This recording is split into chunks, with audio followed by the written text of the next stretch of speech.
ಶಾಸ್ತ್ರದಲ್ಲಿ ಹುಡುಗಿನ ಶಬ್ದವಾಗುತ್ತಿರುವುದು ಆಶ್ಚರ್ಯ. ಹಿಂದೆ ರಾವಣನ ಯುದ್ಧ ಕಾಲದಲ್ಲಿ ಇಂತಹ ಶಬ್ದವನ್ನು ಕೇಳಿದ ನಾನು ಈಗ ತಾನೇ ಅಂತಹ ಶಬ್ದವು ಕೇಳಿಬರುತ್ತದೆ. ನೋಡುವೆ ಶ್ರೀರಾಮ ರಾಮ ರಘುರಾಮ ರಾಮ.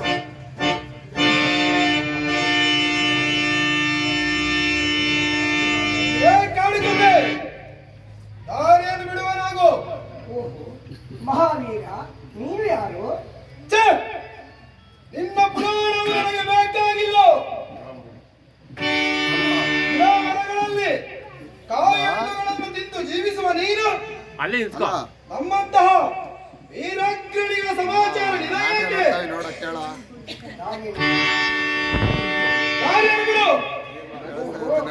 ಅಹಂಕಾರವು ಮಿತಿಮೀರಿದೆ.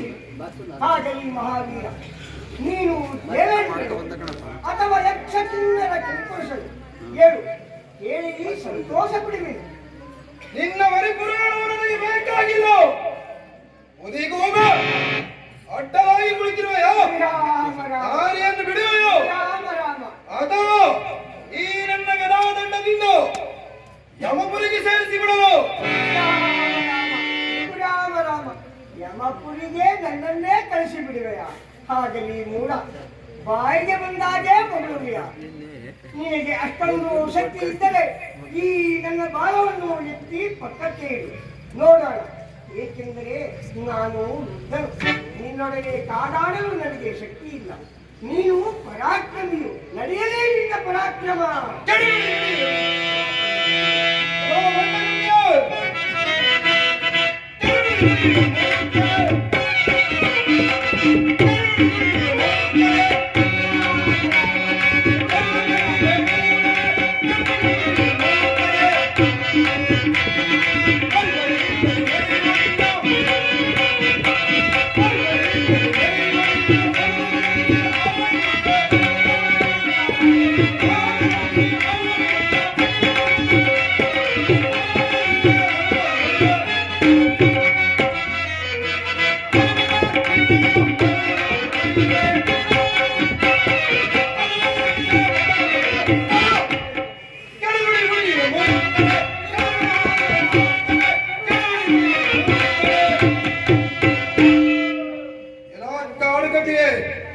ನನ್ನ ಪರಾಕ್ರಮವನ್ನು ನೋಡುವೆಯೋ?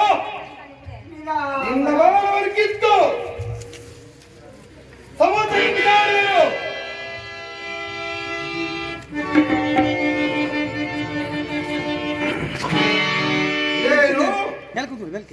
ಈ ಬಾಲವನ್ನು ಎತ್ತಲು ಸಾಧ್ಯವಾಗಿದೆ. ಆಗಲಿ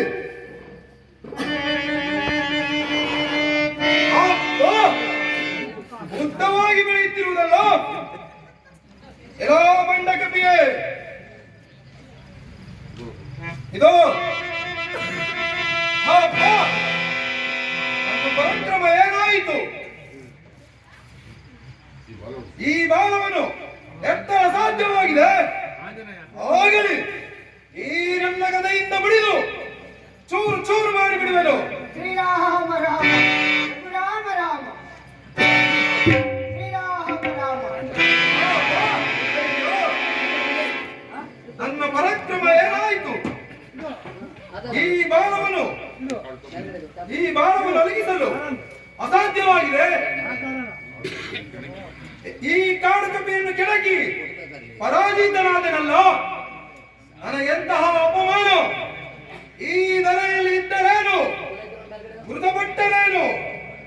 ಇದು ಸಾಮಾನ್ಯವಾದ ಕಪಿಯಲ್ಲ, ಈತನು ಮಹಾವೀರನೇ ಇರಬೇಕು. ಆಗಲಿ, ನಾನೇ ವಿಚಾರಿಸಿ ನೋಡುವೆನು. ರಾಮ ರಾಮ. ಅಯ್ಯ ಮಹಾವೀರ, ನೀನು ಯಾರು? ದಯವಿಟ್ಟು ತಿಳಿಸುವರಾಗೋ. ವೀರಾಗ್ರೆ, ಈ ಕಾಡು ಕಪಿಯೊಡನೆ ಯುದ್ಧ ಮಾಡಲಾರದೆ ಸೋತು ಈಗ ನನಗೆ ಶರಣಾಗತನಾದೆಯ. ಆಗಲಿ, ಬಹಳ ಸಂತೋಷ. ನೀನು ಯಾರೋ ತಿಳಿಸು, ಕೇಳಿ ಸಂತೋಷ ಪಡುವೆನು. ಮಹಾವೀರ, ತಿಳಿಸುವೆನು. ನಾವು ಪಾಂಡುರಾಜನ ಪುತ್ರರಲ್ಲಿ ನಾನೇ ಭೀಮನು. ನಮ್ಮ ತಂದೆಯು ಸ್ವರ್ಗಕ್ಕೆ ದಾರಿ ಇಲ್ಲದೆ ಮಧ್ಯಾಂತರದಲ್ಲಿ ನರಳುತ್ತಿರುವರಂತೆ. ಪ್ರಾಪ್ತಿಗಾಗಿ ರಾಜಸ ಯಾಗವನ್ನು ಪ್ರಾರಂಭಿಸಿರುವೆವು. ಆ ಯಾಗ ಸಾಧನೆಗೆ ಪುರುಷಾಂಬರವನ್ನು ಕರೆತರಲು ನಾನಿಲ್ಲಿಗೆ ಬಂದಿರುವೆನು. ಅಯ್ಯ ಮಹಾವೀರ, ನೀನು ಯಾರು? ದಯವಿಟ್ಟು ತಿಳಿಸುವನಾಗೋ. ನನ್ನ ವೃತ್ತಾಂತವನ್ನು ಹೇಳುವೆನು ಕೇಳು. ಹಿಂದೆ ಕ್ಷೇತ್ರಯುಗದಲ್ಲಿ ಲೋಕವನ್ನು ಉದ್ಧರಿಸಲು ಅವತರಿಸಿದ ಶ್ರೀರಾಮಚಂದ್ರನಿಗೆ ಚಿತ್ತರು, ಸುಗ್ರೀವರಾಜನಿಗೆ ಮಿತ್ರರು, ಅಂಜನಾದೇವಿಯ ಗರ್ಭದಲ್ಲಿ ಜನಿಸಿದ ನಾನು ವಾಯುಪುತ್ರ. ನನ್ನನ್ನು ಆಂಜನೇಯನೆಂದೂ ಕರೆಯುವರು. ತಮ್ಮನಾದ ನಿನ್ನನ್ನು ಕಂಡು ನಾನು ಧನ್ಯನಾದೆನು ಸಹೋದರ.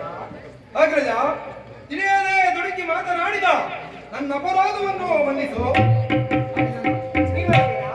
ಚಿಂತಿಸಬೇಡ, ಬಾ ನನ್ನನ್ನು ಆನಂದಿಸು.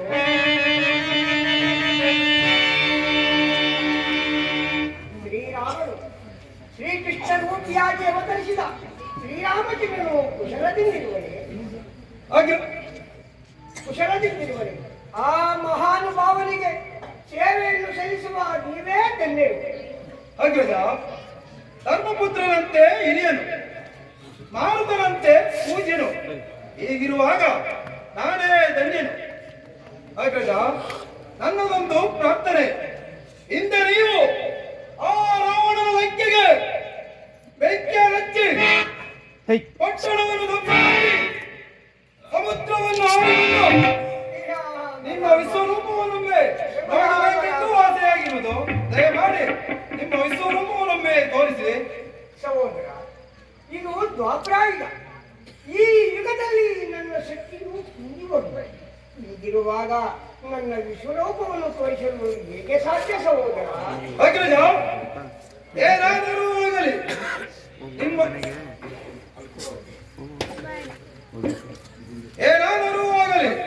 ನಿಮ್ಮ ವಿಶ್ವರೂಪವನ್ನೊಮ್ಮೆ ನೋಡಬೇಕೆಂದು ಆಸೆಯಾಗಿರುವುದು. ದಯಮಾಡಿ ನಿಮ್ಮ ವಿಶ್ವರೂಪವನ್ನೊಮ್ಮೆ ತೋರಿಸಿ.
ರಾಮ ರಾಮ.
ಈಗ ನೀನು ಹೊರಟಿರುವ ಕಾರ್ಯವು ಸಾಮಾನ್ಯವಾಗಿ ಆ ಮೃಗವು ವಾಯುವೇಗದಿಂದ ಸಂಚರಿಸುತ್ತದೆ. ಹಾಗೆ ನಡೆಯದಿದ್ದರೆ ಅಪಾಯಕ್ಕೆ ಗುರಿಯಾಗುತ್ತದೆ. ಏನು ಮಾಡಬೇಕು ಸಹೋದರ?